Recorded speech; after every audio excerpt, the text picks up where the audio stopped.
Hi అందరికీ. 'Varanasi' ప్రమోషన్స్‌తో confirm అయిపోయిందేంటంటే, ఇంకా రాజమౌళి గారు ఇండియన్ డైరెక్టర్ అని చెప్పక్కర్లేదు. Pan world director. ఇండియాని రిప్రజెంట్ చేస్తూ హాలీవుడ్ రేంజ్‌కి ఎళ్ళిపోయాడు. ఎందుకంటే ఈ ప్రమోషన్ స్టార్ట్ అయింది నార్మల్ ఇండియన్ ఛానల్స్ లేకపోతే తెలుగు ఛానల్స్‌తోనే కాదు.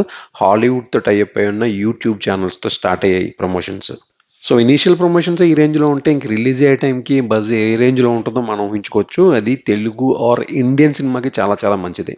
ఇంకా అప్డేట్స్ చూస్తే రాజమౌళి గారు కన్ఫర్మ్ చేసింది ఏంటంటే ఇది ఒకటే పార్ట్ ఉంటుంది, సెకండ్ పార్ట్ ఉండదు. ప్రియాంక చోప్రా కన్ఫర్మ్ చేసింది ఏంటంటే ఈ మూవీలో ఒక డ్యాన్స్ నెంబర్ ఉంది between Priyanka Chopra and Mahesh Babu. Probably end credits తర్వాత రావచ్చేమో ఆ సాంగ్.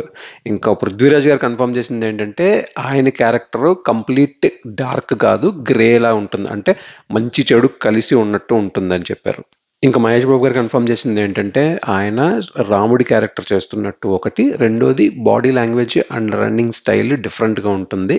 అది కూడా చాలా ప్రాక్టీస్ చేసి మిగతా సినిమాల కన్నా డిఫరెంట్గా ఉండేటట్టు కేర్ తీసుకున్నట్టు చెప్పారు. సో ఈ అప్డేట్స్తో నాకున్న ప్రాబ్లం ఏంటంటే ఇది ఒక్క పార్ట్లో అయిపోయే సినిమానా అని చెప్పి. యూజువల్గా ఇప్పుడు 2 పార్ట్స్ చేయడం అనేది ట్రెండ్ సాగుతుంది. సో వీళ్ళు ఒక్క పార్ట్లో కన్క్లూడ్ చేస్తే ఎలా ఉంటుందా అని చెప్పి. బట్ రాజమౌళి గారు ఆర్ఆర్ఆర్ కూడా ఒకటే పార్ట్లో కన్క్లూడ్ చేశారు. ఆ భయం ఏం పెట్టుకోక్కర్లేదు.